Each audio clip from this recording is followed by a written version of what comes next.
Hello everyone, welcome to উত্থান বাংলা।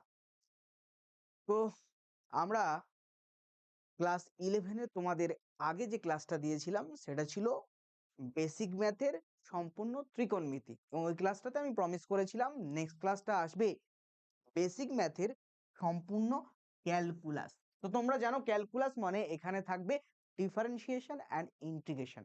তো basically আমরা ওই ডিফারেন্সিয়েশন বা ডেরিভেটিভ, ইন্টিগ্রেশন এই দুটো জায়গায় কভার করব, এবং ডেরিভেটিভের অ্যাপ্লিকেশন হিসাবে আমরা ম্যাক্সিমা মিনিমার কনসেপ্ট দেখব, আর ইন্টিগ্রেশনের অ্যাপ্লিকেশন হিসাবে আমরা এরিয়া আন্ডার দ্য কার্ভ দেখব। ঠিক আছে? এবং আমরা যখন ক্লাস 12-এ উঠবো তখন দেখব যে যে চ্যাপ্টারগুলো আছে আমাদের ম্যাগনেটিজম, ইলেকট্রোস্ট্যাটিক্স, সব জায়গায় ইন্টিগ্রেশন ভুরি ভুরিভাবে কাজে লাগছে, এবং 11-এও প্রচুর জায়গায় ইন্টিগ্রেশন কাজে লাগবে, ডেরিভেটিভও প্রচুর জায়গায় কাজে লাগবে। তো সেটাকে মাথায় রেখে আমাদের আগে ভাগে আমাদের ইন্টিগ্রেশন ডেরিভেটিভ শিখে নিতে হবে, অন্তত বেসিক জায়গাগুলো তো শিখে রেডি করতে হবে। হয়তো ম্যাথের মতো খুব কমপ্লেক্স ইন্টিগ্রেশন ডেরিভেটিভ এখানে করতে হচ্ছে না, কিন্তু আমাদের বেসিক জায়গাগুলো অন্তত ক্লিয়ার থাকতে হবে, না হলে যখন তুমি একমাত্রিক গতি বা মোশন ইন 1D শুরু করবে তখনই ওই ঝামেলাতে তুমি পড়বে। ঠিক আছে? সেজন্য আগে ভাগে এটা রেডি করে নাও। তো প্রথমেই আমি বলি তোমাদের, যারা তোমরা ক্লাস 11-এর ছাত্রছাত্রী আছো সেমিস্টার 1-এর, তারা কিন্তু আমাদের উত্থান বাংলা অফিসিয়াল টেলিগ্রাম চ্যানেল এবং হোয়াটসঅ্যাপ চ্যানেলে জয়েন করতে পারো। সেখানে কিন্তু আফটার ক্লাস পিপিটি থেকে শুরু করে সমস্ত আপডেট তোমরা পেয়ে যাবে, এবং হেল্পলাইন নাম্বারও তোমরা দেখতে পাচ্ছ, যে কোনো প্রবলেমে কন্ট্যাক্ট করতে পারো। আর তার সাথে সাথে একটা ইম্পর্টেন্ট জায়গার কথা বলি, টেলিগ্রামে একটা সাব চ্যানেল আছে যেটা হলো উত্থান বাংলা ক্লাস 11 সেমিস্টার 1-এর জন্য। এইটাতে হলো এটা একটা তোমাদের ডাউট কনসালটেশনের একটা গ্রুপ। এখানে চাইলেই তুমি ডিসকাশন করতে পারবে, যে কোনো ডাউট থাকলে আমাদের পাঠাতে পারবে। তাই আর দেরি না করে এই গ্রুপে অবশ্যই জয়েন করো। তো চলো আমরা শুরু করে দিই। প্রথমে আসছি আমি ডিফারেন্সিয়েশনের কথা। তো জেনারেলি যে কনসেপ্ট গুলো তোমাকে প্রথমে জানতে হবে, যে তিনটে, যে কোনো কোয়ান্টিটি তিন রকমের হতে পারে। একটা হলো কনস্ট্যান্ট কোয়ান্টিটি, ভ্যারিয়েবল কোয়ান্টিটি, আর ফাংশন। ঠিক আছে? কনস্ট্যান্ট কারা? যারা যে ম্যাথামেটিক্যাল অপারেশন গুলোতে যে কোয়ান্টিটি গুলো কোনো রকম চেঞ্জ হয় না। যেমন আমি যদি পাই এর কথা বলি, পাই এর ভ্যালু 3.14। আমি যদি ই এর কথা বলি, এক্সপোনেনশিয়াল ফাংশন, এক্সপোনেনশিয়াল টার্ম, এরা কি হয়, এদের একটা স্পেসিফিক ভ্যালু আছে। এগুলো চেঞ্জ হয় না টাইমের সাথে সাথে, বা এগুলো ম্যাথামেটিক্যাল অপারেশনে চেঞ্জ হয় না, তাই এগুলো হলো কনস্ট্যান্ট ভ্যালু। তাহলে যে কোয়ান্টিটি গুলোর ভ্যালুগুলো চেঞ্জ হয় না সেটা হলো কনস্ট্যান্ট ভ্যালু। আচ্ছা, ভ্যারিয়েবল কারা? যদি আমি এক্স, ওয়াই, জেড এই টার্মগুলো নিই, এগুলো কিন্তু দেখবে ম্যাথমেটিক্যাল অপারেশনে ভ্যারি করে, অর্থাৎ চাইলেই আমরা এক্স এর ভ্যালু 1, 2, 3 এভাবে বিভিন্ন স্পেসিফিক ভ্যালু নিতে পারি। তো এগুলোকে আমরা কি বলি? এগুলোকে আমরা বলি ভ্যারিয়েবল। তাহলে ম্যাথমেটিক্যাল অপারেশনে যে কোয়ান্টিটিগুলোর ভ্যালু চেঞ্জ হয়ে যায় টাইমের সাথে সাথে, সেগুলোকে আমরা বলি ভ্যারিয়েবল। আচ্ছা, নেক্সট আসছি আমরা ফাংশন। কি ফাংশন? ওয়াইটাকে আমরা ফাংশন বলতে পারি যদি এটা এক্স এর এক্স ভ্যারিয়েবলের চেঞ্জের সাথে সাথে চেঞ্জ হয়। তাহলে কি বিষয়টা? ওয়াই কে আমরা একটা ফাংশন বলতে পারি যদি এই ওয়াইটি একটি ভ্যারিয়েবল, সাপোজ সেটা এক্স, তার ভ্যালুর স্পেসিফিক বিভিন্ন ভ্যালুর জন্য চেঞ্জ হয়ে যায়, তাহলে Y is called the function of F, function of X, এবং এটাকে লেখা হয় Y equals to F of X. তাহলে কি বললাম আমরা? ওয়াই কে আমরা তখনই একটা ফাংশন বলবো যদি এটা একটা ভ্যারিয়েবল, সাপোজ এখানে এক্স, তার ভ্যালুর চেঞ্জের সাথে সাথে ওয়াই এর ভ্যালুগুলো চেঞ্জ হয়, কিন্তু ওয়াই এর এখানে আমরা ডেফিনাইট ভ্যালু পাবো। এক্স এর বিভিন্ন ভ্যালুর জন্য ওয়াই এর এখানে আমরা একটা ডেফিনাইট বা নির্দিষ্ট ভ্যালু পাবো, তখন ওয়াইটাকে বলা হবে ফাংশন অফ এক্স, এবং এটাকে লেখা হবে Y equals to F of X. ঠিক আছে? যেমন আমরা একটা এক্সাম্পল নিতে পারি, 3x² plus 5x plus 2 Y equals to, তাহলে ওয়াই এক্স এর উপরে ভ্যারি করছে। ধরো এখানে আমি এক্স এর ভ্যালু বসালাম 1, তাহলে এখানে ওয়াইটা কি? ওয়াইটা হলো ফাংশন অফ এক্স। এক্স এর ভ্যালু আমি 1 নিলাম, তাহলে ওয়াই তুমি কত পাবে? ওয়াই পাবে 3 প্লাস 5 প্লাস 2, তাহলে হলো 10 পাবে ওয়াই এর ভ্যালু। একটা ডেফিনাইট ভ্যালু পেলে, নির্দিষ্ট ভ্যালু পেলে। আচ্ছা, এখানে আমি এক্স এর ভ্যালু চেঞ্জ করে 2 বসালাম, তাহলে কত হবে? 2 এর স্কোয়ার মানে 4, 4 3 12 প্লাস 5 দুকানি 10 প্লাস 2, তাহলে হলো 24। তাহলে y ইকুয়ালস টু কত হলো? 24। তাহলে এক্স এর ভ্যালু 1 এর জন্য y এর ভ্যালু একটা ডেফিনাইট বা নির্দিষ্ট ভ্যালু, সেটা 10। এক্স এর ভ্যালু 2 এর জন্য y এর ভ্যালু একটা ডেফিনাইট ভ্যালু, সেটা হলো 24। ভ্যালুটা চেঞ্জ হচ্ছে এক্স এর ভ্যালুর সাথে সাথে, এক্স এর ভ্যালু চেঞ্জের সাথে সাথে y এর ভ্যালুটা চেঞ্জ হচ্ছে, তাই y is the function of x, but y এর ভ্যালুটা ডেফিনাইট ভ্যালু। এইটা হলো ফাংশনের গল্প। আচ্ছা নেক্সট চলো, এবারে কেন আমি কনস্ট্যান্ট, ভ্যারিয়েবল, ফাংশন এগুলোর কথা বলছিলাম, চলো এটা বুঝি। তো আমরা আসবো এবারে physical meaning of D Y D X. এটা কি? এই যে আমরা ডিফারেন্সিয়েশন বা ডেরিভেটিভ শিখছি, এটার অ্যাকচুয়াল ফিজিক্যাল মিনিং কি সেটা আমাদের প্রথমেই বুঝতে হবে, ঠিক আছে? আচ্ছা, তো তুমি বলো তো এটার অ্যাকচুয়াল ফিজিক্যাল মিনিংটা কি? আচ্ছা, আমরা একটা ফাংশন নিলাম, তাহলে একটা ফাংশন নিলাম y আর একটা ভ্যারিয়েবল নিলাম x। বলছে ডিফারেন্সিয়েশনটা কি? বলছে y ফাংশনের small value ratio with respect of variable. তাহলে এখানে আমরা একটা রেশিও বের করব y ফাংশনের স্মল চেঞ্জটাকে, চেঞ্জের সাথে তার ভ্যারিয়েবলের চেঞ্জের একটা রেশিও করলাম। দেখো y ফাংশনের স্মল চেঞ্জের সাথে x তার ভ্যারিয়েবলের চেঞ্জের একটা রেশিও করলাম, তাহলে এটাকে আমরা কি বলতে পারি? এটাকে বলতে পারি change of y with respect to variable x। এইরকম আমরা যখন লিখি এটাকে আমরা বলি average value of y with respect two x। তাহলে কি বলি এটাকে আমরা?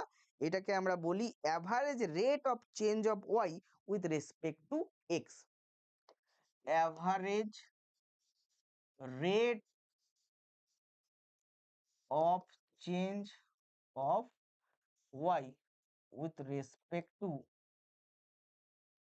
x। x এর রেসপেক্টে y এর অ্যাভারেজ চেঞ্জ, ঠিক আছে? এক্স এর রেসপেক্টে ওয়াই এর চেঞ্জের রেট, কারণ আমরা জানি কোনো কিছুকে টাইম দিয়ে ডিভাইড করা এইভাবে, সেটাকে রেট বোঝায় না। তো যেটা যে ভ্যারিয়েবল দিয়ে ডিভাইড করবে, যা রেশিও বের করবে, সেটা তার রেট বোঝাবে। তাহলে এই ডেল এক্স ভ্যারিয়েবলের চেঞ্জের রেসপেক্টে ডেল ওয়াই এর চেঞ্জের আমরা কি বের করছি? রেট বের করছি। আচ্ছা, একটা এক্সাম্পল আমরা দিতে পারি। ধরো ডেল এস হলো ডিসপ্লেসমেন্টের small change with the interval of del T time. So del S del T কে আমরা কি বলবো? আমরা বলবো ভি অ্যাভারেজ, অ্যাভারেজ ভেলোসিটি। তাহলে অ্যাভারেজ ভেলোসিটি আমরা কাকে বলবো? Change of displacement with respect to the change of time interval. This is ratio is called average velocity, ঠিক আছে? তাহলে এই বডিটা কভার করলে একটা small distance del S, small time interval del টিতে, তাই তার অ্যাভারেজ ভেলোসিটি এটা হলো।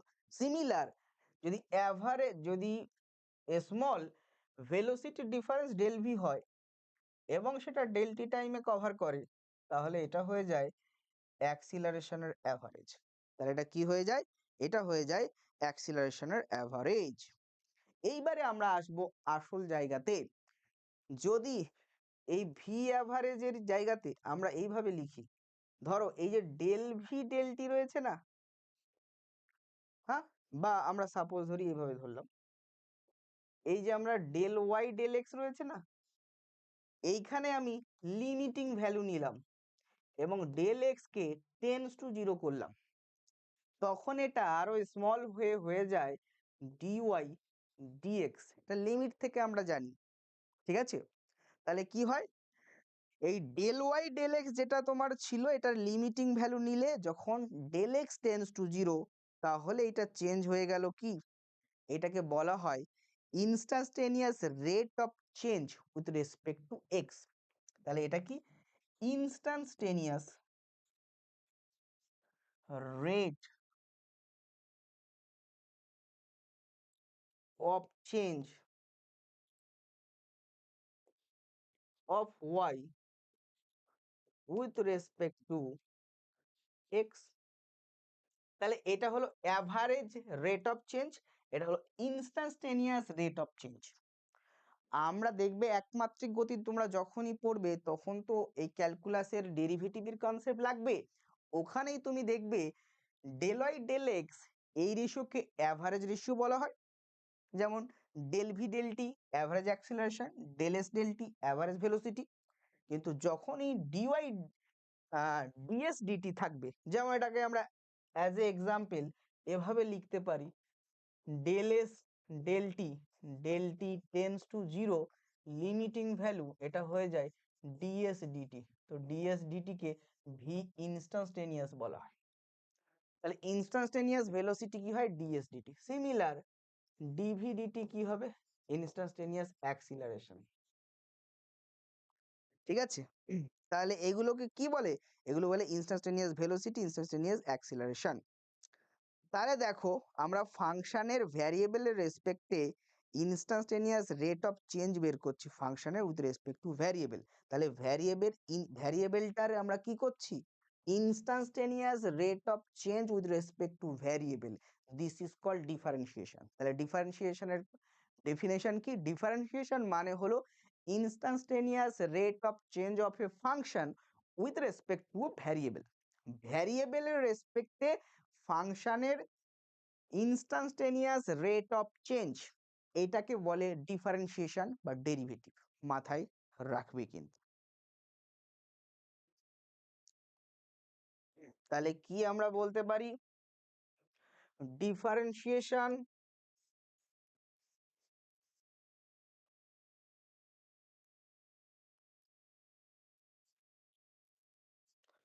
অফ এ ফাংশন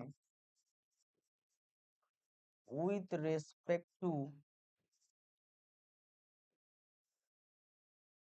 ভ্যারিয়েবল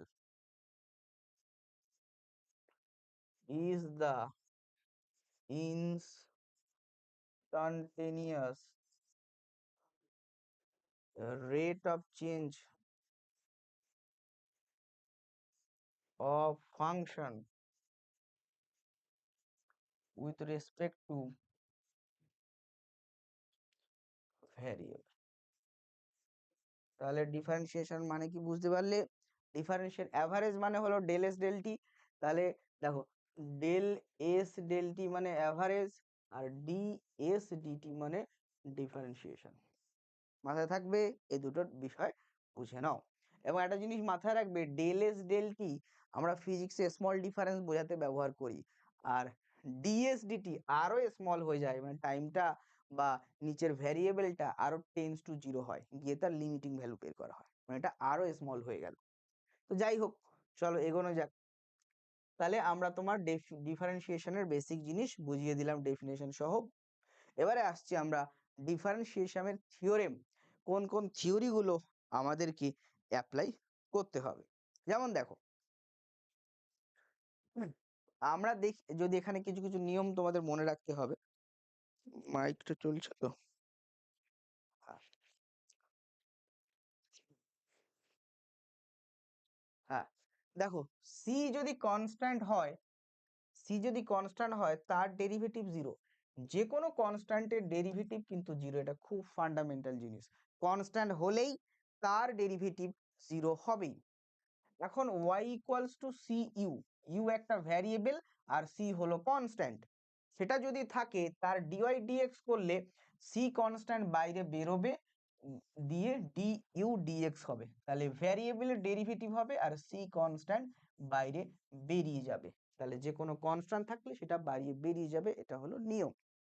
দুটো নিয়ম হলো। 3 নম্বর নিয়ম, এটা হলো যোগের নিয়ম, U plus V plus W যদি থাকে, তাহলে দেখো ইউ প্লাস অথবা মাইনাস, প্লাস মাইনাস, তাহলে পরপর যোগ বিয়োগ আকারে যদি ফাংশন থাকে তাহলে তার এক্স এর রেসপেক্ট বা যে কোনো টার্মের রেসপেক্ট, যে কোনো ভ্যারিয়েবল রেসপেক্টে ডেরিভেটিভ করলে, যেমন এখানে ডিওয়াই ডিএক্স করলে u plus minus v plus minus ডব্লিউ, তাহলে ডিইউ ডিএক্স ডিভি ডিএক্স ডিডব্লিউ ডিএক্স প্লাস মাইনাস হয়ে গেল সবগুলো। সিম্পল বিষয়, তাই না? আচ্ছা, এবারে হলো গুণের আকারে থাকে, ইউ ইন্টু ভি তে থাকলো, দুটো ফাংশনের গুণের আকারে থাকলো ওয়াই ফাংশনটি, তখন কি হবে? তখন ডিওয়াই ডিএক্স করলে প্রথমে ইউটাকে কনস্ট্যান্ট রাখো, ভি কে ডেরিভেটিভ করো, আবার ভি কে কনস্ট্যান্ট রাখো, ইউ কে ডেরিভেটিভ করো, এটাকে বলা হয় ইউভি রুল গুণের সময়। আচ্ছা, ভাগের সময় ইউ বাই ভি থাকলে কি হবে? নিচের ভি কে করো এ স্কোয়ার, এবারে দেখো উল্টো কেস, আগে ইউ কনস্ট্যান্ট ছিল, ভি কনস্ট্যান্ট রাখো, ডিইউ ডিএক্স করো, মাইনাস লেখো ইউ কনস্ট্যান্ট ডিভি ডিএক্স করো, ডিভাইড করে দাও, এইটা হলো formula, U by V formula. আচ্ছা, লাস্ট হলো এক্সপোনেনশিয়াল ফাংশনের জন্য, বা সরি এক্সপোনেনশিয়াল বলছি, y equals to X to the power n, n হলো একটা রিয়েল নাম্বার, পাওয়ার থাকলে কোনো ভ্যারিয়েবলের মাথাতে, তখন কি হবে? তখন তার ডেরিভেটিভ ডিওয়াই ডিএক্স হয়ে যাবে, ডিওয়াই ডিএক্স হয়ে যাবে n পাওয়ার সামনে আসবে, তারপরে বসবে x, তারপরে হবে n মাইনাস ওয়ান, তাহলে n পাওয়ার সামনে বসবে, তারপরে হবে x, তারপরে হবে n মাইনাস ওয়ান, মাথায় থাকলো? এইটা হলো বেসিক ফর্মুলা ডেরিভেটিভের। তো এই ছটা বেসিক ফর্মুলা ডেরিভেটিভের সবারই জানা উচিত, সবারই জানা উচিত।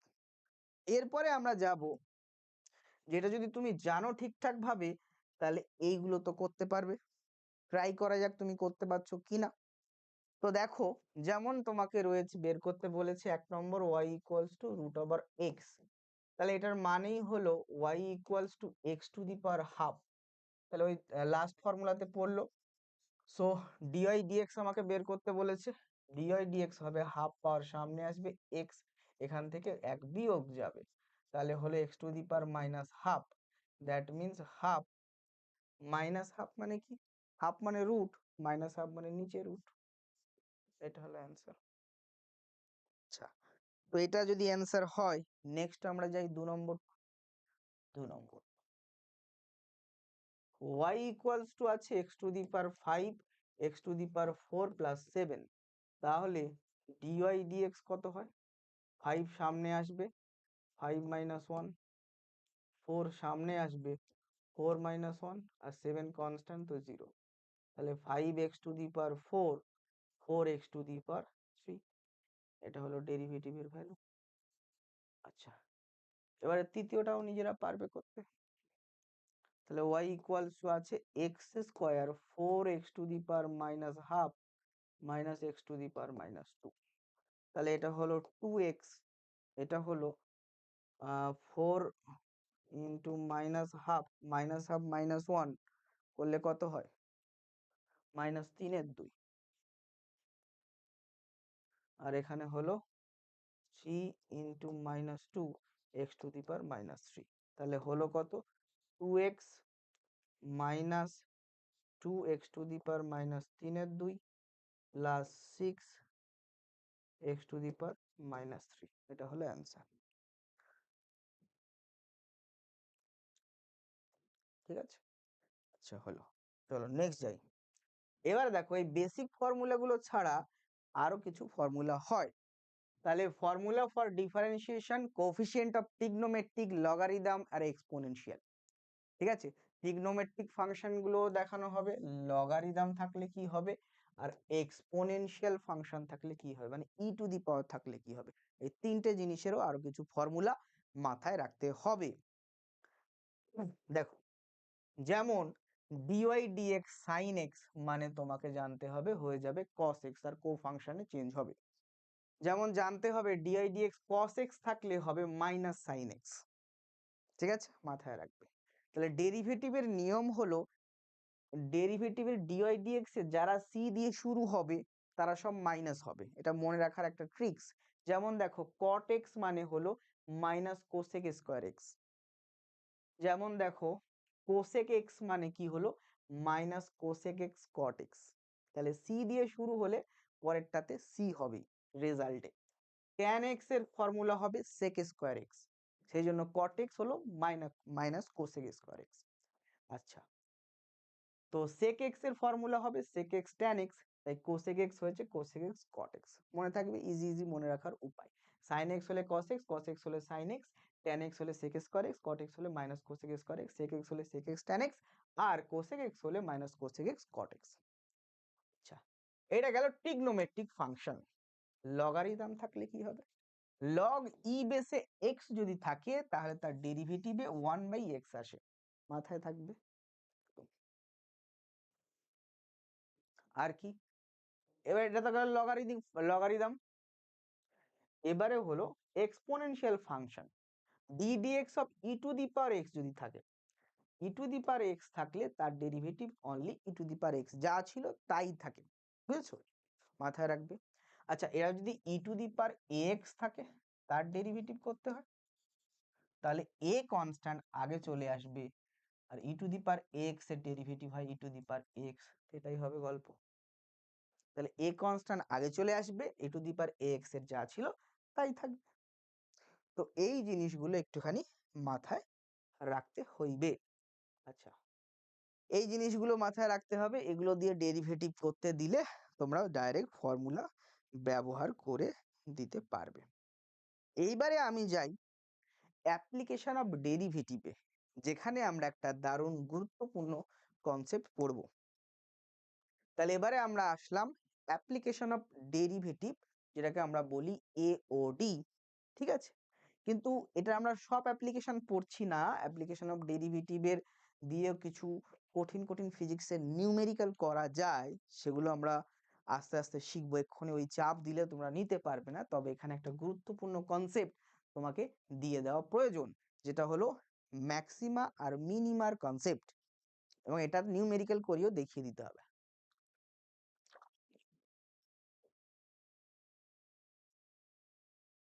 চলো, তাহলে এটা হলো maximum and minimum value of function. তো এইখানে আমি ফার্স্ট অর্ডার আর সেকেন্ড অর্ডার ডেরিভেটিভের পরিচয় করাবো। y equals to F x হলে তার ডেরিভেটিভ ছিল ডিওয়াই ডিএক্স, এটাকে লেখা হয় এফ ড্যাশ এক্স দিয়ে। এটাকে বলে ফার্স্ট অর্ডার ডেরিভেটিভ, মানে একবার ডেরিভেটিভ করা, যেগুলোর আমরা রুল বা নিয়ম সব দেখলাম। সেকেন্ড অর্ডার ডেরিভেটিভ মানে ওয়াইটাকে আর একবার ডেরিভেটিভ করতে হবে, তো এটাকে লেখা হয় D square Y D X square, এবং এটাকে লেখা হয় এফ ডবল ড্যাশ এক্স। তাহলে এই ফাংশনটাকে আর একবার ডেরিভেটিভ করা হলো, এটাকে বলে সেকেন্ড অর্ডার ডেরিভেটিভ। এভাবে third order derivative, fourth order এভাবে চলে। এই ফার্স্ট অর্ডার ছাড়া বাকি অর্ডারগুলোকে হায়ার অর্ডার অফ ডেরিভেটিভ বলা হয়, ঠিক আছে? ফার্স্ট অর্ডার ছাড়া বাকি অর্ডারগুলোকে হায়ার অর্ডার অফ ডেরিভেটিভ বলা হয়। তো মাথায় রাখবে, ফার্স্ট অর্ডারকে এফ ড্যাশ এক্স দিয়ে লেখা হয়, বাকি second order F double dash x. First order মানে ডিওয়াই ডিএক্স, সেকেন্ড অর্ডার মানে D square Y dx square, ঠিক আছে? আচ্ছা, এইবারে আসছি ম্যাক্সিমা আর minima value of a function. একটা ফাংশনের ভ্যালু দেওয়া থাকবে, সেই ভ্যালুটা ম্যাক্সিমা আর মিনিমা কখন হবে এবং ম্যাক্সিমা আর মিনিমাম ভ্যালুটা কি হবে, এই দুটো জিনিসই আমরা এখান থেকে দেখতে পারি। তাহলে হায়ার অর্ডার অফ ডেরিভেটিভ এটা ডিফাইন করে যে ভ্যালুটার ম্যাক্সিমা এবং মিনিমা হবে কিনা, ঠিক আছে? তাহলে হায়ার অর্ডার অফ ডেরিভেটিভ দিয়ে একটা ফাংশনের ম্যাক্সিমাম আর মিনিমাম ভ্যালুটাকে আমরা চেক করি বা দেখি। আচ্ছা, সবসময় সবসময় ভ্যালুটি মিনিমা আর ম্যাক্সিমা এই দুটো কন্ডিশনে সবসময় তার first order derivative D Y D X 0 হবে, এটা মাথায় রেখো। কেন? কারণ ম্যাক্সিমাম এবং মিনিমাম ভ্যালুতে পৌঁছে যাওয়ার অর্থ হলো একটা কনস্ট্যান্ট ভ্যালুতে পৌঁছানো। গ্রাফটা দেখো, ম্যাক্সিমাম ভ্যালু মানে বি পয়েন্ট, মিনিমাম ভ্যালু মানে এ পয়েন্ট, তো এ দুটো তো একটা ফিক্সড বা কনস্ট্যান্ট ভ্যালু, তাই তাদের ফার্স্ট অর্ডার ডেরিভেটিভ 0 হবেই হবে। তাহলে ম্যাক্সিমা আর মিনিমাম পয়েন্টে তাদের ফার্স্ট অর্ডার ডেরিভেটিভ বা তাদের ডিওয়াই ডিএক্স এর ভ্যালু জিরো হয়। কেন জিরো হয়? কারণ এগুলো কনস্ট্যান্ট ভ্যালুতে পৌঁছায়, না ভ্যালু বাড়ছে না ভ্যালু কমছে। তাহলে আমরা ম্যাক্সিমা আর মিনিমা কন্ডিশনে আছে কিনা সেটা চেক করার জন্য ফার্স্ট অর্ডার ডেরিভেটিভ করলে ফার্স্ট অর্ডার ডেরিভেটিভ জিরো হবেই হবে। এখন ফার্স্ট অর্ডার ডেরিভেটিভ জিরো যদি হয় তাহলে আমরা কি দেখতে পাই? তো তুমি দেখো এইখানে ম্যাক্সিমা যে পয়েন্টটা আছে, এই মিনিমা যে পয়েন্ট আছে এ পয়েন্ট, এখানে দেখো এই গ্রাফটার স্লোপ ইনক্রিজিং অর্ডারে আছে। তো যেহেতু মিনিমা পয়েন্টে মানে পয়েন্ট এ তে গ্রাফটির স্লোপ ইনক্রিজিং অর্ডারে আছে, তাই আমরা বলতে পারি গ্রাফটার নেইবারহুড এরিয়াটা ইনক্রিজিং অর্ডারে আছে, তাই আমরা বলতে পারি ডিওয়াই ডিএক্স তার সেকেন্ড অর্ডার করলে D square Y dx square, এই ভ্যালুটা গ্রেটার দেন জিরো হবে। ঠিক আছে, যেহেতু এর স্লোপ ইনক্রিজিং অর্ডারে আছে নেইবারহুড এরিয়াতে, তাহলে এদের second order derivative greater than zero হবে। কোন কন্ডিশনে? মিনিমা পয়েন্টে। কোন কন্ডিশনে? মিনিমা পয়েন্টে। তাহলে কন্ডিশন ফর মিনিমা, মিনিমার কন্ডিশন হলো dy D X equals to zero হতে হবে and D square Y dx square greater than zero হতে হবে। এই হলো কন্ডিশন। ঠিক আছে, আচ্ছা ম্যাক্সিমাতে কি হচ্ছে দেখো, ম্যাক্সিমাতে যখন পৌঁছালো তখন স্লোপ ডিক্রিজিং অর্ডারে আছে। দেখো নেইবারহুড এরিয়াতে স্লোপটা ডিক্রিজিং অর্ডারে আছে, তাহলে এইখানে কি হবে? মিনিমাম মানে again constant value D Y D X zero হবে, কিন্তু ডিক্রিজিং অর্ডারে থাকার জন্য D square Y dx square less than zero হবে। তাহলে কন্ডিশন ফর ম্যাক্সিমা, ম্যাক্সিমার কন্ডিশন হলো dy D X equals to zero হবে এবং D square Y dx square less than zero হবে। তো এটা হলো বি পয়েন্টে ম্যাক্সিমার কন্ডিশন। তো এটা তোমাকে মাথায় রাখতে হবে এবং এটা যদি তোমার মাথায় থাকে, এটা দিয়ে আমরা একটা নিউমেরিক্যাল করলে তোমার কনসেপ্টটাও ভালো করে ক্লিয়ার হবে। দেখো এই প্রবলেমটাকে দেখো, বলছে the minimum value of Y, Y এর মিনিমাম ভ্যালু বের করো, Y equals to 5x square minus 2x plus 1। এই ভ্যালুটা দেওয়া রয়েছে ওয়াই, এর মিনিমাম ভ্যালুটা এই অপশনগুলোর মধ্যে কোনটা হবে? এখন কিভাবে করবে? তোমাকে তো নিয়ম আমি শিখিয়েছি। তাহলে তুমি এখানে বলবে যে মিনিমাম ভ্যালু হবে মানে ডিওয়াই ডিএক্স জিরো হবে। সো ডিওয়াই ডিএক্স করলে তো 10x মাইনাস 2 হয়, তাহলে এই ভ্যালুটা অবভিয়াসলি কি হবে? জিরো হবে। তাহলে এটা যদি জিরো হয়, এখান থেকে দেখতে পাচ্ছ 10x equals to 2, x equals to 2/10, that means 1/5। এটা তুমি পেলে। আচ্ছা, তো মিনিমার কনসেপ্ট কি? মিনিমাম ভ্যালু বের করতে গেলে মিনিমার কনসেপ্ট হলো dy dx greater than zero হবে, d square Y dx square second order derivative greater than zero হবে। তাহলে এখানে আমি d square Y dx square করবো, করলে আমি কি পাবো? এটাকে আর একবার ডেরিভেটিভ, তাহলে এটা হয়ে গেল 10 আর এটা হয়ে গেল 0। তো 10 অবভিয়াসলি গ্রেটার দেন 0, তার মানে আমরা কেমন ভ্যালু পাবো এই ফাংশনটার? এইটাই বলে দিচ্ছে যেহেতু second order derivative greater than zero, তাহলে এই ফাংশনটির আমরা কি ভ্যালু পাবো? অবশ্যই এটা আমরা ম্যাক্সিমাম ভ্যালু পাবো। অবশ্যই আমরা এটার মিনিমা ভ্যালু পাবো। দেখো মিনিমাম ভ্যালু কখন পাবো? যখন গ্রেটার দেন জিরো, স্লোপটা ইনক্রিজিং অর্ডারে আছে। ওকে, আচ্ছা তাই হলো, তাই হলো। তাহলে এইটা প্রমাণ করছে এই ডবল অর্ডার ডেরিভেটিভ দিয়ে কি বোঝা যায়? শুধু বোঝা যায় যে মিনিমা হবে না ম্যাক্সিমা হবে। গ্রেটার দ্যান জিরো হলে মিনিমা হবে, উল্টো কেস কিন্তু গ্রেটার দ্যান জিরো মানে মিনিমা হবে, আর লেস দ্যান জিরো মানে নেগেটিভ মানে কি হয়ে যাবে? ম্যাক্সিমা হবে। জাস্ট চেক করার জন্য ডবল অর্ডার ডেরিভেটিভটার প্রয়োজন হয়, আর কোনো কাজ নেই ম্যাক্সিমাম মিনিমাম বের করার জন্য। তাহলে আমি এক্স এর ভ্যালু এটা পেয়েছি এবং পাচ্ছি যে এটার ভ্যালু হবে মিনিমা। আচ্ছা মিনিমা ভ্যালুটা কত হতে পারে? ওয়াই এর মিনিমা ভ্যালুটা হবে, এই যে ফাংশন ছিল এখানে আমরা এক্স এর ভ্যালু বসাবো কত? 1/5। তাহলে আসে কত? 5 ইন্টু 1/25 মাইনাস 2/5 প্লাস 1। তো এখানে হয় কত? 5। তাহলে হয় 5 1 মাইনাস 2 প্লাস 1, দ্যাট মিনস এইখানটায় তোমার আসবে মাইনাস 1 প্লাস 5/5, দ্যাট মিনস 4/5। তাহলে তোমার অ্যান্সারটা কত হবে? তোমার অ্যান্সারটা হবে 4/5, অপশন 3। এইভাবে ম্যাক্সিমাম মিনিমার ভ্যালু বের করতে হয়। তাহলে ম্যাক্সিমাম মিনিমার ভ্যালুতে কি করতে হবে? ফার্স্ট অর্ডার ডেরিভেটিভ করে এক্স এর ভ্যালু বের করে নাও, চেক করে দেখো যে ম্যাক্সিমাম আর মিনিমাম কোন ভ্যালুটা হবে, সেই ভ্যালুটা এক্স এর জায়গায় বসাও, তাহলে তার ম্যাক্সিমাম আর মিনিমাম ভ্যালু পেয়ে যাবে। তাহলে তুমি এটা ওয়াই কি পেলে? ওয়াই এর ভ্যালু তুমি পেলে, ওয়াই মিনিমাম পেলে। বোঝা গেল ব্যাপার? এই হলো গল্প। তো ফিজিক্সে কোথায় লাগে এটা?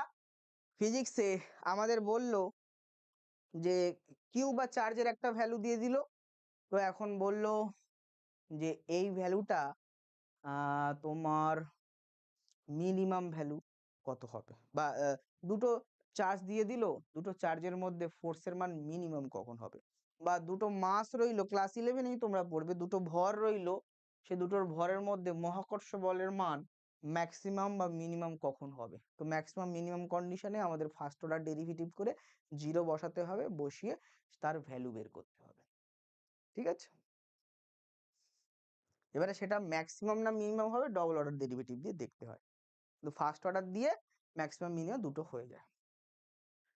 চলো এবারে ম্যাক্সিমাম না মিনিমাম স্পেসিফিক কোন ভ্যালু আসবে সেটার জন্য ডবল অর্ডার করে দেখতে হয় পজিটিভ না নেগেটিভ আসছে। আচ্ছা, তো এই ছিল পুরো ডেরিভেটিভের গল্প। আশা করছি ডেরিভেটিভের গল্প পুরোপুরি তোমার ক্লিয়ার হয়েছে। যদি ডেরিভেটিভের গল্প পুরোপুরি ক্লিয়ার হয়, তাহলে এবারে আমরা ঢুকবো ইন্টিগ্রেশনে। ঠিক আছে, ইন্টিগ্রেশন করলে শেষ হয়ে যাবে এটা। চলো, ইন্টিগ্রেশনটা বেশ মজার জিনিস, ইন্টিগ্রেশন ভালো করে বুঝতে হবে। এখন ইন্টিগ্রেশন তখনই হবে যখন তোমার এখানে দেখো ইন্টিগ্রাল ক্যালকুলাস যেটা আমরা পড়ছি এখানে, এটা তখনই পসিবল হবে যদি তোমার এখানে কোনো ডিফারেনশিয়াল কোএফিসিয়েন্ট থাকে। তারপরে ডিফারেনশিয়াল কোএফিসিয়েন্ট না থাকলে কিন্তু আমরা ইন্টিগ্রাল করতে পারবো না বা ইন্টিগ্রাল ক্যালকুলাস এগোতে পারবো না। ঠিক আছে, তাহলে অবশ্যই ডিফারেনশিয়াল কোএফিসিয়েন্ট দিয়ে দিতে হবে, এবং ওই ডিফারেনশিয়াল কোএফিসিয়েন্ট দিয়ে দিলে সেই ডিফারেনশিয়াল কোএফিসিয়েন্টের আমরা ইন্টিগ্রেশন করে সেখান থেকে অরিজিনাল ফাংশনটি খুঁজে বের করি। এটাই থাকে আমাদের ইন্টিগ্রেশনের মূল কাজ। তাহলে ইন্টিগ্রেশন কিন্তু ডেরিভেটিভের অপোজিট প্রসেস। ডেরিভেটিভে একটা ফাংশনকে কি করা হয়? ডিফারেন্সিয়েশন করা হয়, তাই না? কিন্তু ইন্টিগ্রেশনে উল্টো প্রসেসে আসা হয়। ইন্টিগ্রেশনে কি হয়? ডিফারেনশিয়াল কোএফিসিয়েন্ট থেকে সেই ফাংশনটার ভ্যালু কি ছিল সেটা খুঁজে বের করা হয়। আচ্ছা, ইন্টিগ্রেশন বেসিক্যালি ইউজ করা হয় সামেশনের জন্য, মাথায় রাখবে। ইন্টিগ্রেশন বেসিক্যালি ইউজ করা হয় সামেশনের জন্য। আর ডেরিভেটিভে কি হয়? বাই পার্ট ভাঙা হয়, আস্তে আস্তে ইন্টিগ্রেশন দিয়ে জোড়া হয়। তাহলে ইন্টিগ্রেশন সামেশনের জন্য ইউজ করা হয়। নর্মালি আমরা এই সিম্বলটা দেখেছি সামেশনের। এই সিম্বল আমরা সামেশন করার জন্য এই সিম্বল তখন ইউজ করি যখন ফাংশনটি ডিসক্রিট হয়। ঠিক আছে, মানে বিচ্ছিন্ন হয়। কিন্তু যদি ফাংশনটা কন্টিনিউয়াস হয়, তো তখন লিমিট অফ কন্টিনিউটি বলে আমাদের ইউজ করতে হয় ইন্টিগ্রেশন। ইন্টিগ্রেশনের সিম্বলটা এরকম সাপের মতো দেখতে। ঠিক আছে, আচ্ছা ওকে, ধরো একটা ফাংশন আছে আই, এটা হলো এফ অফ এক্স। ঠিক আছে, তো ইন্টিগ্রেশনকে আই দিয়ে লেখা হয়। ইন্টিগ্রেশন কিভাবে করতে হয়? Integration F of X D X এর ইন্টিগ্রেশন হয়। ঠিক আছে, ওকে, তো ইন্টিগ্রেশনের সিম্বল দিয়ে দাও এই। তাহলে ইন্টিগ্রেশনকে আই দিয়ে লিখলে ফাংশন এফ এক্স, সেখানে একটা ডিফারেনশিয়াল কোএফিসিয়েন্ট ডিএক্স আছে, তার তুমি করেছো ইন্টিগ্রেশন। অপোজিট প্রসেসে যদি তুমি আসো, তাহলে তুমি পাবে ডিওয়াই, ডেরিভেটিভ করো D Y D X equals to F of X. তার মানে এইখান থেকে এইখানে যাওয়া হচ্ছে অ্যাকচুয়ালি যে রয়েছে তোমার ডিআই, তুমি করলে কি, তোমার ডেরিভেটিভটা ছিল, ডেরিভেটিভের এপারে একটা ডিফারেনশিয়াল কোএফিসিয়েন্ট নিয়ে আসলে, এটাকে ইন্টিগ্রেশন করলে, এটাকে ইন্টিগ্রেশন করলে, এখান থেকে ডিআই বেরোলো, এখান থেকে বেরোলো integration of F x D X. তো ওই জন্য, ও ডিআই থেকে আই বেরোলো, সরি, ওই জন্য ইন্টিগ্রেশনকে এভাবে লেখা হয়। ফাংশনটার সাথে ডিফারেনশিয়াল কোএফিসিয়েন্ট থাকবে, তাকে ধরে ইন্টিগ্রেশন করলে পুনরায় ফাংশন ফিরে পাবো। আচ্ছা, হলো হলো এইবারে প্রশ্ন হলো যে আমরা যদি fx এর ইন্টিগ্রেশন করি তাহলে আমরা ফিরে পাই কি? fx dx এর ইন্টিগ্রেশন করলে আমরা fx ফিরে পাই, তার সাথে একটা কনস্ট্যান্ট পাই। এই সিটাকে বলা হয় আরবিটারি কনস্ট্যান্ট। এই সিটাকে বলা হয় কি? Arbitrary constant. এটা কখনই করতে হয় আরবিটারি কনস্ট্যান্ট? যখন ডেরিভেটিভ ইন্টিগ্রেশনটা ইনডেফিনাইট হয়। এই যে এটাকে বলে লোয়ার লিমিট, এটাকে আপার লিমিট। লোয়ার আপারে কোনো লিমিট না দেওয়া থাকলে এটা হয়ে যায় ইনডেফিনাইট ইন্টিগ্রাল। তখন একটা আরবিটারি কনস্ট্যান্ট ইউজ হয়। এই সিটাকে বলা হয় ইনডেফিনাইট ইন্টিগ্রাল কনস্ট্যান্ট বা একটা আরবিটারি কনস্ট্যান্ট। ঠিক আছে? আচ্ছা, এবার আমি আসি, দেখো ধরো dy dx of function x to the power n plus 1, তাহলে কি হয় এটার বলো? বলছে n প্লাস 1 সামনে আসবে আর x to the power n plus 1 থেকে মাইনাস 1 হবে। তার মানে এই ভ্যালুটা আসবে n plus 1 x to the power n। তো আমি কি করলাম? আমি রাখলাম dy x to the power n plus 1 আর এপারে রাখলাম n plus 1 x to the power 1 dx। Let's both side integration করলাম। তো ডি, দেখো সবসময় ইন্টিগ্রেশন অফ ডিএক্স মানে এক্স ফিরে পাবো, তাহলে ডিওয়াই মানে ফাংশনটা ফিরে পাবো, তাই না? আচ্ছা, sorry sorry sorry sorry Y নয়, ওয়াইটা নয়, এটা ফাংশন ডি ডিএক্স। হুম, তাহলে ডিএক্স মানে এক্স ফিরে পাচ্ছি, ডি এটা মানে এটা ফিরে পাবো। সো এখানে পাবো x to the power n plus 1। আর এখানে কি হবে? ইন্টিগ্রেশনের নিয়ম আমরা একটু পরেই পড়বো, কনস্ট্যান্ট বাইরে বেরিয়ে আসবে, integration of X to the power N D X হয়ে যাবে। তাহলে এখান থেকে নিয়ম বেরিয়ে গেল যে integration of X to the power N dx মানে কি? এই এন প্লাস 1 এপারে এসে ভাগ হবে x to the power n plus 1 by n plus 1 plus integral constant, এইখান থেকেই বেরোয়। তাহলে নিয়ম কি? X to the power N dx মানে x to the power N এর ইন্টিগ্রেশন হলে যেমন ডেরিভেটিভে এন সামনে আসতো মাইনাস 1 হতো, এখানে উল্টো এন প্লাস 1 হবে, পাওয়ার বাড়বে নিচে, সেটা দিয়ে ডিভাইড হবে, মাল্টিপ্লাইয়ের জায়গায় অপোজিট প্রসেস। বুঝেছো? তো এইভাবে এটা আসে, এটা ইন্টিগ্রেশনের বেসিক ফর্মুলা। এটা কিভাবে আসে? ডেরিভেটিভের অপোজিট প্রসেস থেকে এটা কিন্তু আসে। বোঝা গেল এটা? তাহলে আমরা বললাম যে ইন্টিগ্রেশন কিভাবে আসে, সামেশন কিভাবে ইন্টিগ্রেশনে কনভার্ট করে, আর ইন্টিগ্রেশনের বেসিক ফর্মুলা, সেখান থেকে ডেরিভেটিভ থেকে কিভাবে ইন্টিগ্রেশনের এই বেসিক ফর্মুলা ক্রিয়েট হয়। ওকে, আচ্ছা চলো। হুম, আচ্ছা চলো, তো আমরা এই বিষয়টা দেখলাম।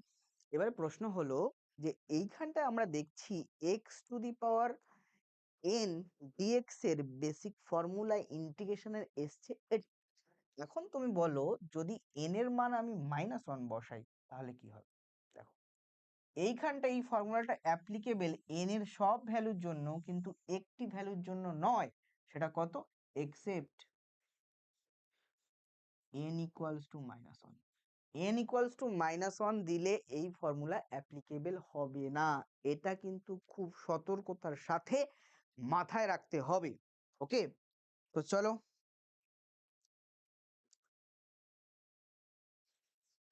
-1 দিলাম, কি আসবে? 1/x হয়ে গেল না? তাহলে যখনই এটা হলো dx বাই এক্স, এটার মানে হয়ে যায় লগ ই বেস এক্স বা ln এক্স। কি হয়ে যায়? লগ ই বেস এক্স বা ln এক্স, মাথায় রাখবে। ওকে, তাহলে বোঝা গেল যে ওই ফর্মুলা অ্যাপ্লিকেবল, কিন্তু এক্স ইকুয়ালস টু -1 এ কখনোই এটা অ্যাপ্লিকেবল হবে না। বোঝা গেল? তাহলে এটা দেখুন, এটা দাঁড়ালো, আমরা লিখতে পারি যে কি লিখতে পারি, d dx of log e base x মানে হলো 1/x। এটা অপোজিট ইন্টিগ্রেশন করে পসিবল এটা। আচ্ছা চলো নেক্সট যাই। ইন্টিগ্রেশনের কিছু বেসিক ফর্মুলা জানতে তো হবে। তো যারা ডেরিভেটিভ জানো তাদের ইন্টিগ্রেশনের বেসিক ফর্মুলাতে অসুবিধা হবে না, কারণ ডেরিভেটিভের অপোজিট হচ্ছে ইন্টিগ্রেশন। তাহলে দেখো তোমার যেমন X to the power N এর ফর্মুলা একটু আগে ডিরাইভ হলো, n+1 x to the power n+1 divide by n+1 plus C, C হলো কনস্ট্যান্ট, কিন্তু n নট ইকুয়ালস টু 1 এর জন্য এটা। আচ্ছা সাইন এক্স যদি থাকে তাহলে হবে মাইনাস কস। এই ক্ষেত্রে দেখো উল্টো, আমরা দেখেছিলাম যে ডেরিভেটিভ অফ কস ফাংশন থাকলে এপারে যেটা হচ্ছে সি দিয়ে থাকলে ডেরিভেটিভ, এপারে যে রেজাল্ট পাচ্ছি সেগুলোতে মাইনাস। এখানে উল্টো, এখানে যে রেজাল্ট গুলোতে সি পাবো সেই রেজাল্ট গুলোর আগে মাইনাস বসাতেই হয়, এভাবে মনে রাখো। তাহলে কস এক্স সাইন এক্স মানে minus cos x plus C, cos x মানে মাইনাস, কারণ ডেরিভেটিভটা ছিল কি কস এক্স এর মাইনাস সাইন এক্স, তাই না? তাহলে সাইন এক্স এর তো মাইনাস কস এক্স হবে, ওই জন্য জিনিসটা আসে। যাই হোক, কস এক্স এর করলে এটা কিন্তু মাইনাস আসবে না, কস এক্স এর করলে সাইন এক্স, দেখো যেটা রেজাল্টে এপারে সি আসছে সেটাতে শুধু মাইনাস হবে। আচ্ছা 1/x হলে log x, E to the power x হলে ই টু দি পাওয়ার এক্স হবে, কারণ ডেরিভেটিভটা তাই ছিল। ডেরিভেটিভটা একবার মাথায় রাখবে, তাহলে ইন্টিগ্রেশন করা খুব ইজি। ওকে আচ্ছা আচ্ছা, এরকম আমি তো এখানে এই কটা ফর্মুলা দিলাম, আরো সব ফর্মুলা আছে।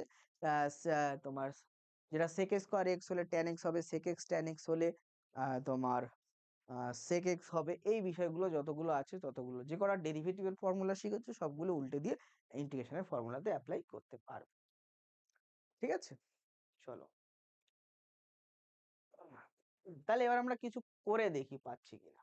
যেমন এক্স টু দি পাওয়ার 11/2 আছে, এটা তুমি করতে পারবে ইন্টিগ্রেশন, কত আসবে? X to the power 11/2 plus 1, 11/2 plus 1, গল্প শেষ, একটা ইন্টিগ্রাল কনস্ট্যান্ট। আচ্ছা x to the power -7 again, -7 plus 1, -7 plus 1 plus একটা কনস্ট্যান্ট, এটা কি হবে? X to the power p/q আছে, তাহলে p/q প্লাস 1 আর নিচে p/q প্লাস 1, গল্প শেষ, প্লাস একটা কনস্ট্যান্ট, হয়ে গেল। আচ্ছা এটা যদি করতে বলে কি করবে, দেখো এইটা আছে x square minus cos x plus 1/x d x. তো এটা কি আলাদা আলাদা পার্টে ভাঙো, x square d x minus cos x d x d x x. Okay তাহলে হবে কত, এক্স স্কোয়ার, এক্স স্কোয়ারটা প্লাস 1 হয়ে গেল, এটা কস এক্সটা কি হবে ভাই, কস এক্সটা হবে সাইন এক্স,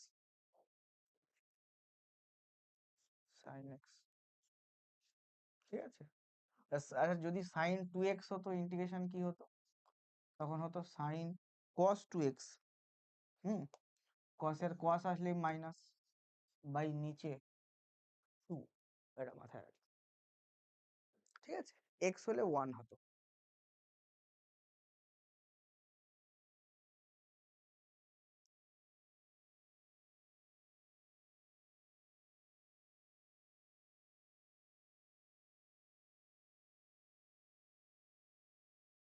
আচ্ছা চলো, তো এই বিষয়গুলো থাকছে। তাহলে কি দাঁড়ালো ভাই, এটা দাঁড়ালো সাইন এক্স, ওকে, এটা হলো ln এক্স বা লগ ই বেসে এক্স, তাহলে এটা হলো আমাদের অ্যান্সার। এটা হলো 1/3x³ সাইন এক্স লগ ই বেস এক্স। এইভাবে আমরা করতে পারি। বেসিক জায়গাগুলো শেখানো হলো, আরো গল্প এদিক ওদিক করে তোমরা মোটামুটি পাবে। ঠিক আছে, ওকে okay okay okay.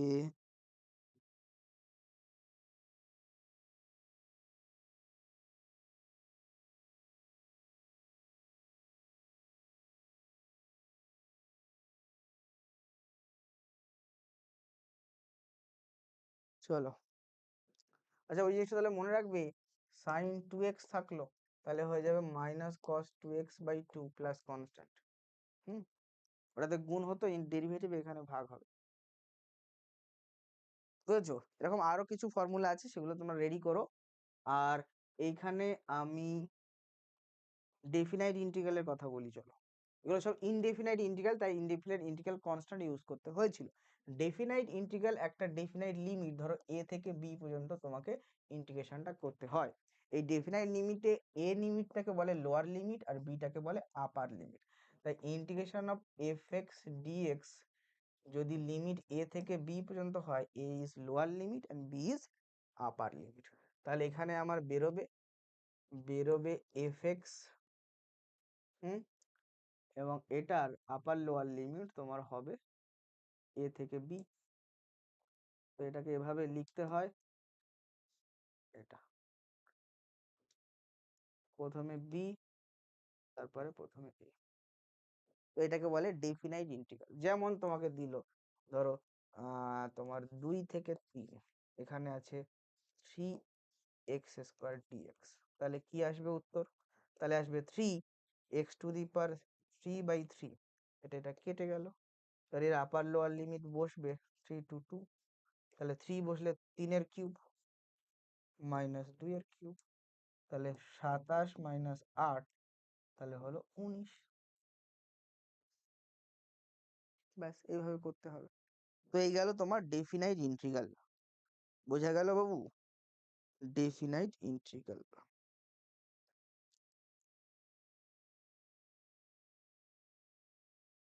Okay okay okay okay okay, next চলে যাব আমরা, মেথড অফ সাবস্টিটিউশন হবে এবং এরিয়া আন্ডার দ্য কার্ভ করব, এই দুটোই। আর একটা অ্যাভারেজ বের করা, এই তিনটে টপিক আর বাকি আছে। চলো মেথড অফ সাবস্টিটিউশন ইন্টিগ্রেশনে বোঝানো যাক। মেথড অফ সাবস্টিটিউশন কি, যে ধরো একটা আমি প্র্যাকটিক্যাল ফিজিক্সেরই এক্সাম্পল দিচ্ছি, ইলেকট্রিক ফিল্ড ক্লাস 12 এর। ধরো ইলেকট্রিক ফিল্ড বেরোচ্ছে, এইটা ইন্টিগ্রেশন করতে হচ্ছে। এখন এটা কিভাবে করবে? দেখো এদিকে আছে ডিএক্স, নিচে রয়েছে দেখো r-s, অন্য একটা ফাংশন আছে। তখন আমাকে করতে হবে কি, নিচের r-x কে ধরে নিতে হবে z, ধরে নিলাম। তারপর এটাকে ডেরিভেটিভ করলাম, dz dx। তো dz dx করলে কি হয়, r তো কনস্ট্যান্ট 0 হবে, x এর হলো -1। আচ্ছা, তাহলে আমি পেলাম dz equals to minus D X বা dx equals to minus dz। তাহলে এখানে আমি লিখতে পারি 1/4πε0 Q12, হ্যাঁ, dx এর জায়গায় কি লিখবো, মাইনাস ডিজেড। আর এটা কি জেড ছিল, তাহলে জেড এর স্কয়ার। এইভাবে ইন্টিগ্রেশনটা করার যোগ্য করে তুলবে। যখন এইরকম এক্স ফাংশন ছাড়া অন্য ফাংশন থাকবে, ডেরিভেটিভ ইন্টিগ্রেশন করা যাচ্ছে না, তখন সেটাকে সামথিং ধরে নিয়ে ডেরিভেটিভ করে ডিএক্স কে ডিজেড দিয়ে রিপ্রেজেন্ট করো, দেখো একই ফাংশনে চলে এসেছে, ইন্টিগ্রেশন করা ইজি হয়ে গেল। এবারে লিমিটটাও চেঞ্জ করতে হবে, না হলে ভুল হবে, তাই না? তো লিমিট কিভাবে চেঞ্জ করবে? এইখানটায় দেখো, যখন x equals to minus L তখন জেড কত, যখন x equals to minus L তখন জেড ইকুয়ালস টু কত হবে, আর মাইনাস এল বসালে আর প্লাস এল, তাহলে এখানে লিমিট বসবে আর প্লাস এল।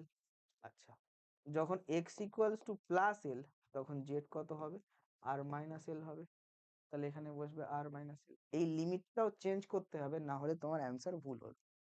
তাহলে লিমিট চেঞ্জ করতে হবে, কোএফিসিয়েন্ট চেঞ্জ করতে হবে, ফাংশন চেঞ্জ করতে হবে, সবগুলো চেঞ্জ করতে হবে। এইটাকে বলে method of substitution.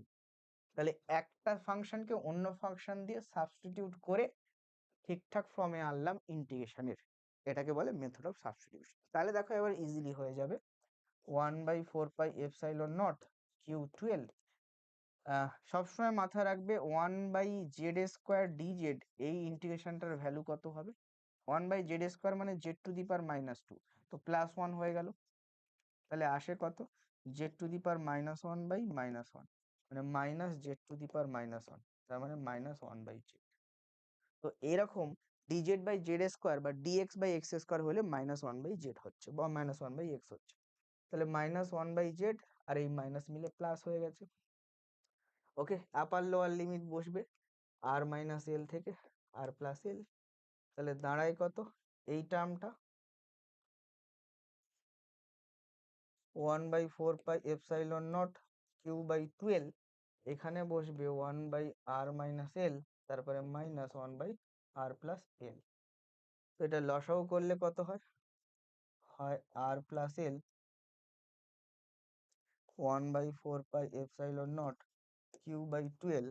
Q/12 r+l minus এটা r+l মাইনাস r+l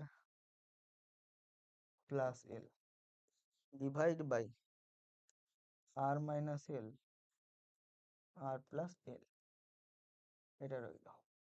এখান থেকে দেখো এটা কাটে এটা কাটে, তাহলে কত দাঁড়ালো? এটা ফাইনালি দাঁড়ালো 1/4πε0 Q/12, হ্যাঁ, ওপরে দাঁড়ালো 12, 12 কেটে গেল, নিচে হলো r² - l², তাহলে ফাইনাল অ্যান্সার দাঁড়ালো 1/4πε0, ওপরে কিউ, নিচে r² - l², এটা হলো অ্যান্সার।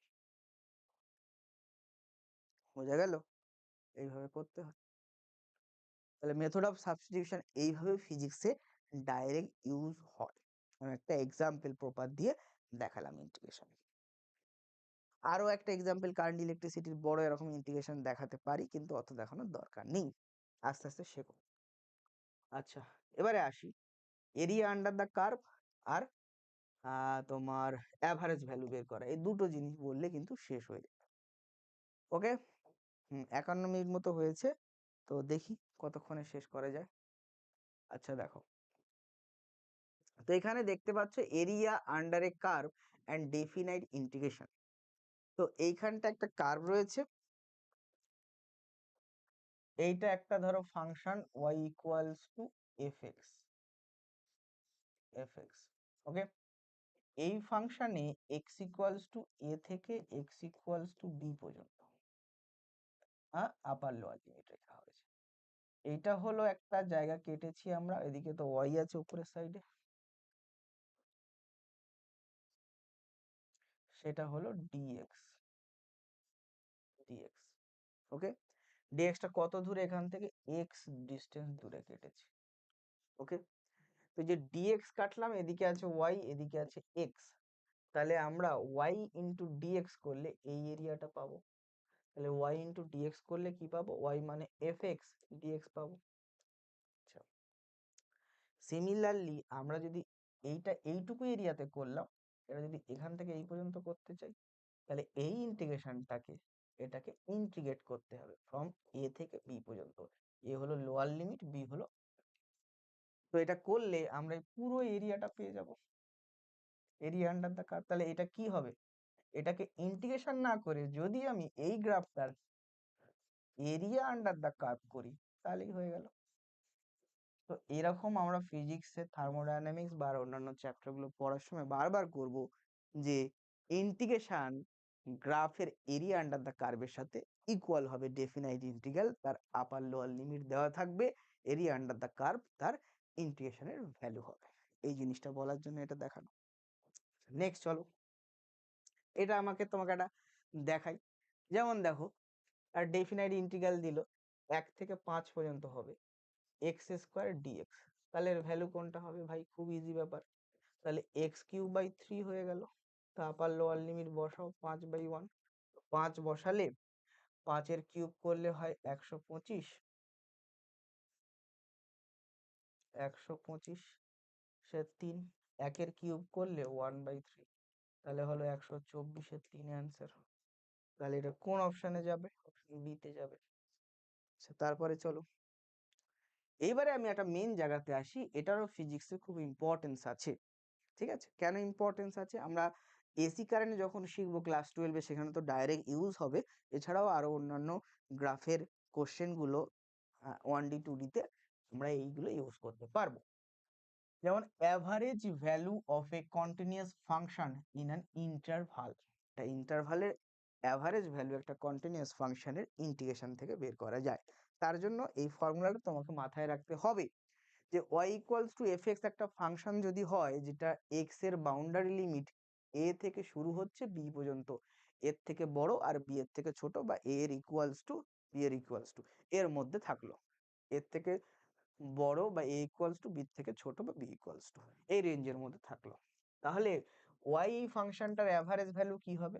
বলছে ওয়াই এই ফাংশনটার ডেরিভেটিভ ইন্টিগ্রেশন করো ফ্রম এ থেকে বি করে ডিএক্স এর ইন্টিগ্রেশন করো এ থেকে বি, তাহলে ভাই বেরিয়ে যাবে অ্যাভারেজ ভ্যালু। এই হলো ফর্মুলা।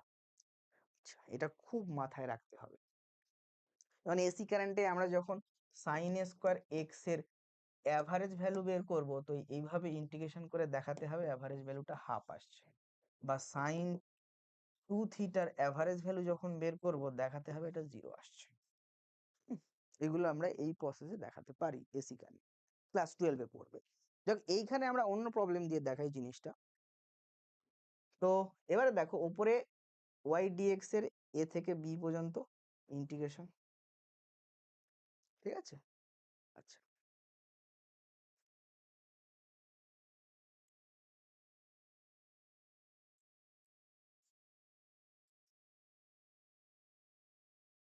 এ থেকে বি পর্যন্ত ইন্টিগ্রেশন। আর নিচেরটা দেখো ডিএক্স এর ইন্টিগ্রেশন করলে এখানে আসবে এক্স, এক্স এর আপার লোয়ার লিমিট বি থেকে এ পর্যন্ত হবে, তার মানে বি মাইনাস এ হয়ে গেল। তাহলে নিচে ডাইরেক্ট আমি লিখতে পারি বি মাইনাস এ। বোঝা গেল?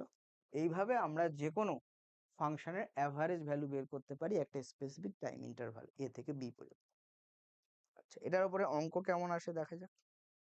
ধরে একটা প্রবলেম দিল, একটা ভেলোসিটি টাইম গ্রাফ দিয়ে দিয়েছে, এখন ফিজিক্সের প্রবলেম দিয়ে পড়ি আমরা, ঠিক আছে? একটা ভেলোসিটি টাইম গ্রাফ দেওয়া আছে অফ এ কার, একটা গাড়ির, মুভিং অ্যালং এ স্ট্রেট রোড, এটা সোজা রাস্তা দিয়ে। শো ইন দ্য ফিগার, ফিগারে দেখানো হচ্ছে the average velocity of the car in first 25 second. আমি বললাম না যে ওয়ান মোশন ইন 1D তে এই ধরনের প্রবলেম আমরা পাবো অ্যাভারেজ বের করার সময়। তাহলে এইখানে 0 থেকে 25 সেকেন্ড পর্যন্ত অ্যাভারেজ কি বের করতে হবে? ভেলোসিটি। তাহলে ভেলোসিটি টাইম গ্রাফের অ্যাভারেজ ভেলোসিটি বের করবো 0 থেকে 5 পর্যন্ত। তাহলে কি করতে হবে? 0 থেকে 25 ইন্টিগ্রেশন করো কার? ভেলোসিটিটাকে। ওকে, তো ভেলোসিটিটাকে উইথ রেসপেক্ট টু ডিটি, কারণ ভেলোসিটি এর ফাংশন হিসেবে কাজ করছে। আচ্ছা, নিচে কি হবে? নিচে করো ডিটি কে ফ্রম 0 থেকে 25, তাই না? ব্যাস হয়ে যাবে। তাহলে এখানে প্রথমটাতে এরিয়া আন্ডার দা কার্ভ থেকে এই জিনিসটা আমরা পেয়ে যাব, দ্বিতীয়টা থেকে জাস্ট এ বসিয়ে দিলে পেয়ে যাব। তা করো দেখি কত আসছে। আচ্ছা, তাহলে এটা বেরোবে আমাদের ভি অ্যাভারেজ। ওকে, এইটা আমরা এরিয়া আন্ডার দা কার্ভ ছাড়া পাবো না, কারণ ভিটা ফাংশন হিসেবে দেওয়া নেই, ইন্টিগ্রেশন করতে পারছি না। তাহলে এটা আমরা বলেছিলাম সবসময় ইন্টিগ্রেশন দেওয়া থাকবে না, এরিয়া আন্ডার দা কার্ভ থেকে অনেক সময় করতে হবে। তো এটাতে এরিয়া আন্ডার দা কার্ভ করলে এটা এরিয়া কত দাঁড়াচ্ছে দেখো 0 থেকে এই পর্যন্ত। তাহলে এইটা হলো একটা ট্রাইঅ্যাঙ্গেল, ট্রাইঅ্যাঙ্গেল হলো half into base into height, half into base হলো 10, হাইট হলো 20। আচ্ছা, এটা হলো 10 ইন্টু 20। আচ্ছা, তারপর একটা হাফ ইন্টু 20 থেকে 5 মানে 5 ইন্টু হাইটটা হলো 20। তাহলে কত আসলো? এটা আসছে 10 মানে 100 প্লাস 200 প্লাস 50, তাহলে 350। ওকে, সো এরপরটা আসলো 350, নিচেরটা আসলো টি, টি বসবে 25 থেকে 0, তাহলে 25 মাইনাস 0, 25 মাইনাস 0, তাহলে কত হবে? 350 বাই 25। তো 5 5 25, 5 7 35, 5 14 70, তাহলে অ্যান্সার হলো 14 মিটার পার সেকেন্ড। তাহলে অপশন 2 হবে আমাদের কারেক্ট। এইভাবে দেখো আমরা নিউমেরিক্যালস করতে পারছি। বুঝলা? আচ্ছা, এটা দেখো কি বলছে, calculate the average value of এই ফাংশন। এটা আমরা ডাইরেক্ট ওই ফর্মুলা ইউজ করব। তাহলে y equals two 2x plus 3, এটার অ্যাভারেজ ভ্যালু বের করতে হবে টাইম ইন্টারভাল 0 থেকে 1 পর্যন্ত। তাহলে ইন্টিগ্রেশন করে দাও y dx ফ্রম 0 থেকে 1 আর ইন্টিগ্রেশন অফ dx 0 থেকে 1, তো অ্যাভারেজ বেরিয়ে যাবে y এর, এই তো ফর্মুলা। তাহলে দেখো কি হচ্ছে বাবু, বসিয়ে দিলে 2x প্লাস 3 কে ইন্টিগ্রেশন করতে হবে 0 থেকে 1, আর এখানে 1 মাইনাস 0, তাহলে আসবে কত, এখানে ইন্টিগ্রেশনের ভ্যালু আসবে 2x স্কোয়ার বাই 2, মানে শুধু এক্স স্কোয়ার আর 3x, তো এটাতে বসাও 1 0, আর নিচে থাকলো 1, তো 1 বসিয়ে দিলে হচ্ছে 1 প্লাস 3, 0 বসিয়ে দিলে সব 0 আর নিচে 1, তাহলে কত হলো, অ্যান্সার হলো 4। তাহলে 4 আছে অপশন 4 এ, তাহলে উত্তর হবে অপশন 4টা হলো আমাদের উত্তর। আচ্ছা, এবারে দেখো আমি তোমাকে দুটো জিনিস করতে দিচ্ছি, দেখি তুমি পারো কিনা। ধরো ডেফিনাইট ইন্টিগ্রাল একটা করতে বললো, তোমার আর টু ইনফিনিটি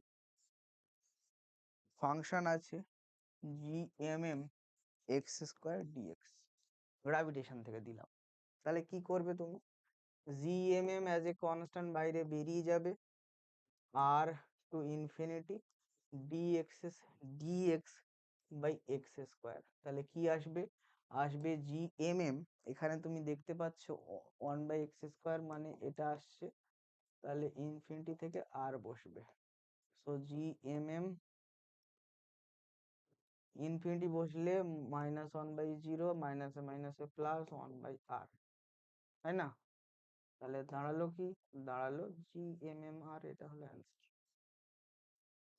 একটা হোমওয়ার্ক দিচ্ছি, এরকম ডেফিনাইট ইন্টিগ্রাল একটা করে দেখাও, যে তোমার from r1 to r2 minus কে q1 q2 x square dx, এটা কত হবে করে দেখো, একই সেম ওয়েতে করে দেখো, কি করবে তুমি, আচ্ছা আমি করে দিচ্ছি ছাড়ো, তো মাইনাস কে q1 q2 সব বের করে নাও, r1 থেকে r2 dx এক্স স্কোয়ার, তাহলে এগেন মাইনাস কে, এটা ক্লাস 12 এর কুলম্বস ল থেকে দিচ্ছে কিন্তু, হ্যাঁ, তাহলে -1/x, আপার লোয়ার লিমিট বসবে r2 r1, তাই না, তো মাইনাস মাইনাসে প্লাস হয়ে থাক, মাইনাসটা আপাতত থাক, কে এটা এখানে যখন r2 বসবে -1/r2 plus 1/r1, minus common নিয়ে মাইনাসে মাইনাসে প্লাস করে নাও, তাহলে হবে 1/r2 1/r1, এটা কে, এটা হলো অ্যান্সার, তাই না। তো এইভাবে আমরা ডেফিনাইট ইন্টিগ্রালকেও ফিজিক্সে ইউজ করতে পারি। তো ইন্টিগ্রেশনের ফিজিক্সে ইউজ ব্যাপক আছে, বুঝেছো, ইন্টিগ্রেশনের ফিজিক্সে ইউজ খুব ব্যাপকভাবে, এবং ডেরিভেটিভটাও আমরা প্রপারলি ইউজ করতে পারি। পুরো জায়গাটা আমি দেখালাম, এটা হলো আমরা average value of the function, সেগুলো দিয়ে নিউমেরিক্যালস কিভাবে করতে পারি সে বিষয়টা দেখালাম, ডেফিনাইট ইন্টিগ্রালের কিছু প্রবলেম দেখালাম, হ্যাঁ, এরিয়া আন্ডার দ্য কার্ভের কনসেপ্ট, যেখানে ইন্টিগ্রেশনের ভ্যালু দেওয়া থাকবে না সেখান থেকে করতে হবে সেই বিষয়টা বললাম, মেথড অফ সাবস্টিটিউশন ফিজিক্সে কিভাবে ইউজ হবে সেটা বোঝালাম, হ্যাঁ, ডেফিনাইট ইন্টিগ্রাল বললাম, নর্মাল ইন্টিগ্রাল গুলো বললাম, সেগুলোর ফর্মুলা বললাম, ইন্টিগ্রাল কি করে আসে, সামেশন কিভাবে ইন্টিগ্রাল হয় সেটা বললাম, ডেরিভেটিভের পুরো বিষয়টা বললাম, ম্যাক্সিমাম মিনিমাম কনসেপ্ট বললাম, সেখান থেকে কিভাবে প্রবলেম করতে হয় দেখালাম, ঠিক আছে, তার বেসিক ফর্মুলা গুলো বললাম, সেগুলো করে দেখালাম কিছু, তারপরে কিভাবে ডিওয়াই ডিএক্স আসছে, ডেরিভেটিভের উৎপত্তি কিভাবে হয়, ফাংশন কনস্ট্যান্ট কিভাবে হয়, সব বিষয়গুলো গুছিয়ে বলে দেওয়া হলো, ঠিক আছে। তো এই ছিল ক্লাস 11 তোমাদের সেমিস্টার 1 এর জন্য বেসিক ম্যাথের সম্পূর্ণ ক্যালকুলাস।